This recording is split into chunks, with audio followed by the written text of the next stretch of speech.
So today I'm talking about that dreaded Sunday feeling. So that feeling when we're dreading the week ahead, the working week ahead, the Monday morning, and we get it, this feeling that makes us feel sick to the stomach on a Sunday. So why is it? And what should you do about it? So if you get that feeling, keep on watching, keep on listening. Hopefully it'll be useful for you. Welcome back to consecutive day 1659 of a diary of a Runpreneur. And today we're talking all about that Sunday feeling of dread, of dreading the week ahead, of dreading going back to work on that Monday morning, and understanding why we feel this way and potentially what we can do about it. So before we start, just remember that this is a fundraiser to save the lives of children by attempting the ultimate ultra marathon of run vlogging on consecutive days, the distance of a lap of the world, barefoot style. So do give us some engagement. More people we get in front of, more money we raise, and more children's lives we save, which is why I do this every single day. So yeah, let's get started.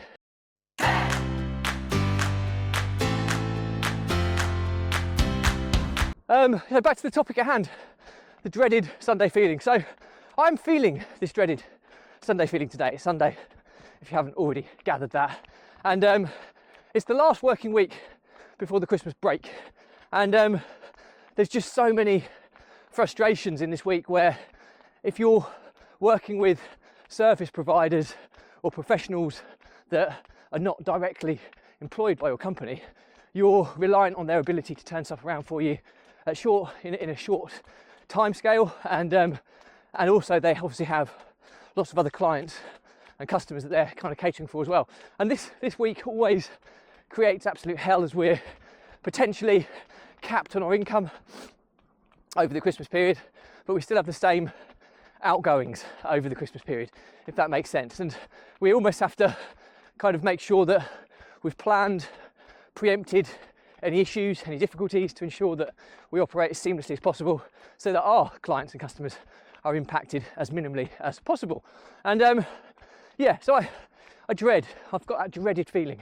And I remember having this feeling pretty frequently when I was back in the employed world, going back probably 20 years or so now, or thereabouts. And it's a horrible feeling.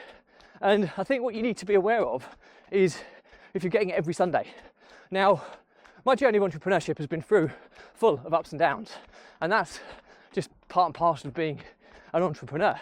And I wouldn't change that for anything, because it forms the person you are, it builds the character, it creates you to be who you are. And the more adversity you overcome, the greater you grow, and the more you learn, and the more potentially successful you will be. So I've thoroughly enjoyed this journey. So I usually take on adversity head on, but that doesn't mean I still don't get these feelings from time to time. And I think the point I'm making here is that most people who I envisage will have this feeling will be people in employed positions, in jobs that they hate, in lives that they're probably pretty dissatisfied with, and they feel trapped. And this is often referred to as the rat race, where you're doing something you have to do to earn that money to keep your level of livelihood or standard of living the same, so that you can continue to live as a family. If you have a family, it's even more pressured when you have a family. If you're on your own, you can make decisions that impact others more easily or more accessibly. If you have a wife and children, or a spouse and children, then your decisions can have a greater effect on many more people. So you feel well and truly trapped. But I think the challenge you have there is that those people that are feeling that way every Sunday, there is a telltale sign there. It's okay to have this feeling when it's not the norm, so to speak. So, generally speaking, I love what I do. So more often than not, weekends almost get in the way of what I enjoy during the week. Maybe a little bit extreme. I love spending my weekends with my family, so I'm not going to say that at all. But you kind of get where I'm going with it. It's a rarity that I have this feeling on a Sunday.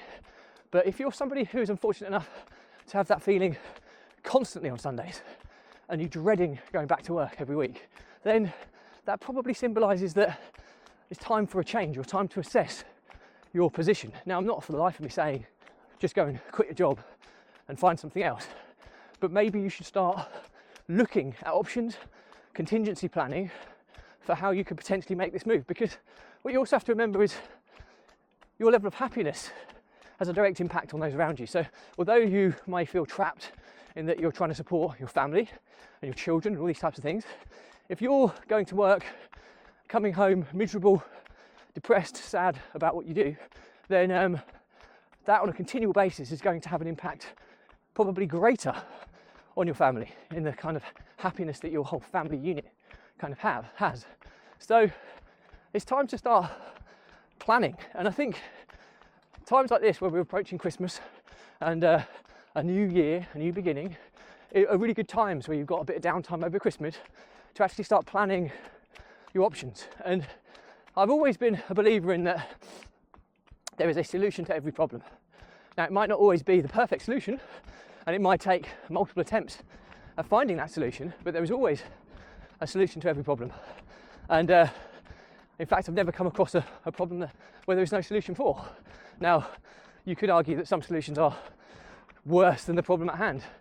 I'm kind of putting those to one side, but generally speaking, in my life, there's always been a solution to the problem. It might not be the one I potentially want to do or I'm happiest at doing, but it's still a solution to a given problem. And my point here is that if you are in this position, take some time to assess.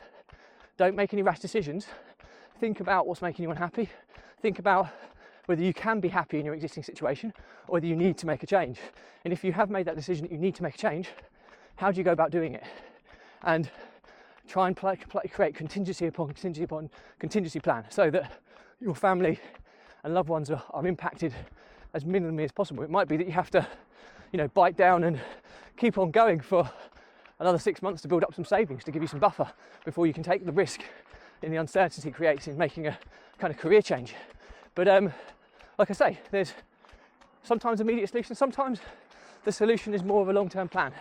And but my point here is that generally speaking, there's always a solution to any given problem. So the learnings from my diary today, if you are somebody who has that dreaded Sunday feeling of dreading going back to work on a Monday, dreading work in general, and you feel incredibly trapped, fearing the ability to make a change, then check the link in the comments below to watch this episode, because I feel that there's a lot in this episode that can help people. And I feel that it's although it's incredibly, happiness has a huge impact on those around you.